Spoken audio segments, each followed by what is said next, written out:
Hai semuanya, jumpa lagi dengan saya Agnes, founder Mama Bear, sekaligus konselor menyusui.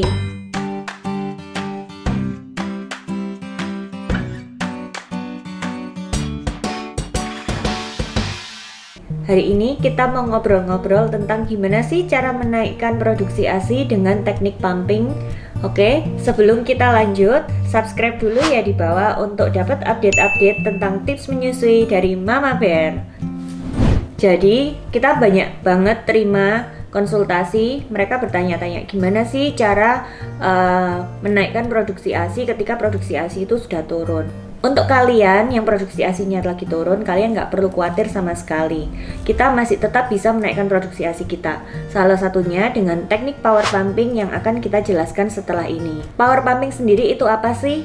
Power pumping adalah teknik menyusui yang menirukan bayi yang sedang mengalami growth spurt, di mana bayi menyusu lebih lama dan lebih kuat daripada biasanya. Nah, growth spurt sendiri apa sih? Growth spurt itu adalah percepatan pertumbuhan gitu ya. Biasanya terjadi ketika bayi berumur 3 minggu, 6 minggu, dan kemudian pada bayi berumur 3 bulan serta 6 bulan.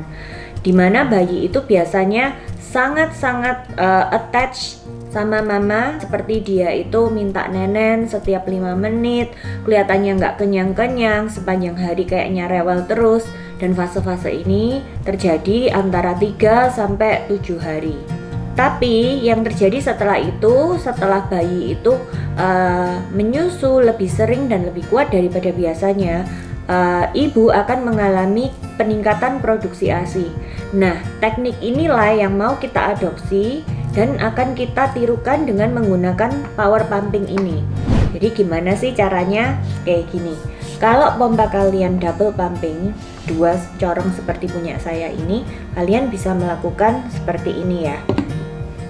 Perah dulu 20 menit di 2 payudara, kemudian kalian istirahat 10 menit, kemudian kalian perah lagi 20 menit, istirahat lagi 10 menit, dan perah lagi 10 menit.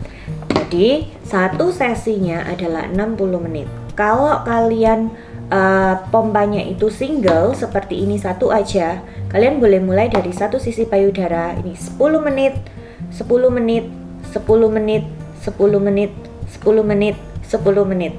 Jadi total dua-dua, baik itu single pumping ataupun double pumping, itu 60 menit untuk satu sesi power pumping. Oke?